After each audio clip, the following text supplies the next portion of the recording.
Halo teman-teman semua, udah pada tahu nggak sih kebijakan terbaru dari Trump yang dimana beliau menaikkan tarif impor 32% ke produk RI, di sini produk Republik Indonesia ya, ke Indonesia. Nah teman-teman tahu nggak? Sebenarnya aku udah feeling udah berapa bulan yang lalu, karena sebenarnya aku berkecimpung di dunia pasar uang.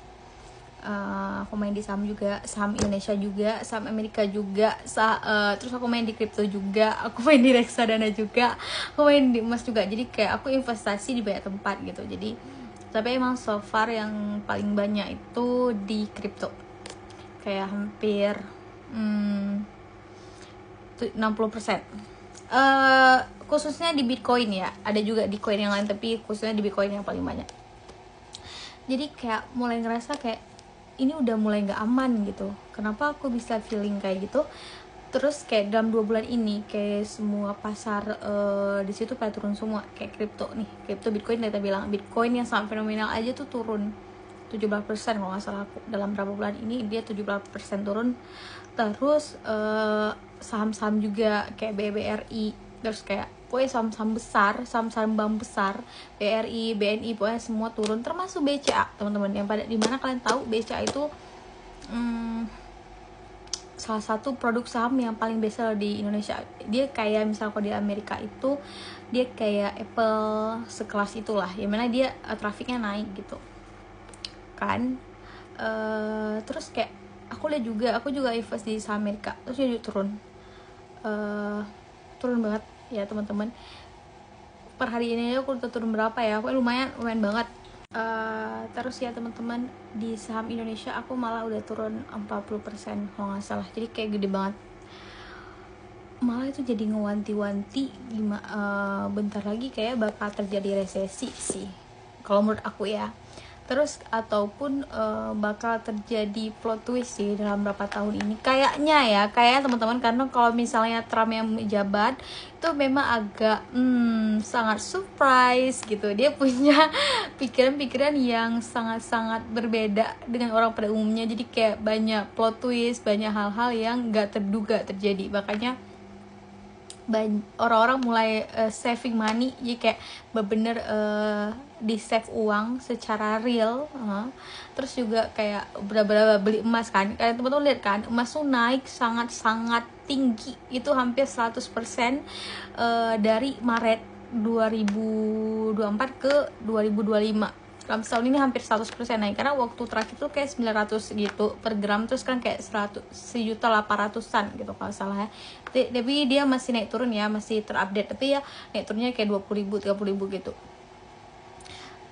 Malah itu kayak memberi kita sinyal bahwa ini nggak baik-baik aja gitu.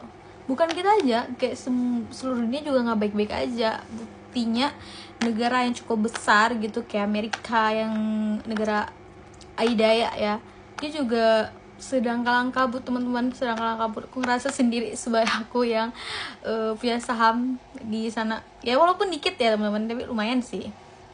Jadi kayak kayak mulai bingung nih, aku juga mulai bingung, kayak mulai takut nggak sih, deg-degan gitu.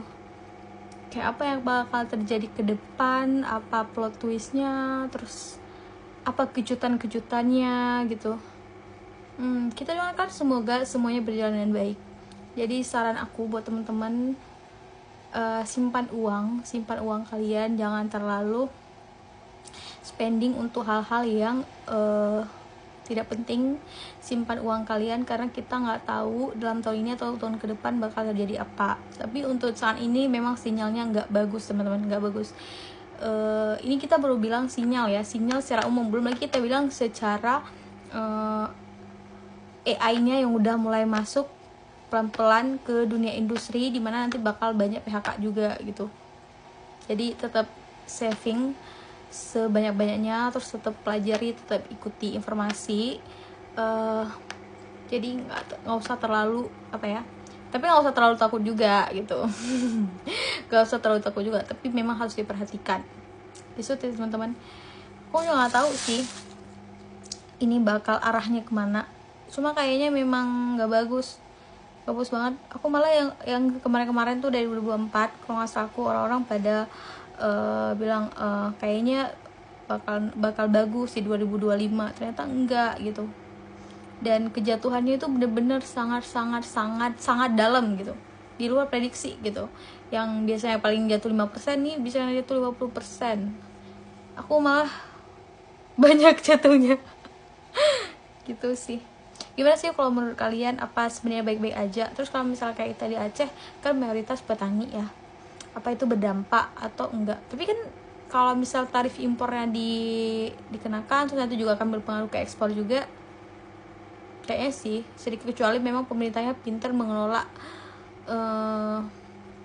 pertanian, perkebunan atau perikanan yang ada di pangan lah, kita bilang pangan yang ada di Indonesia gitu.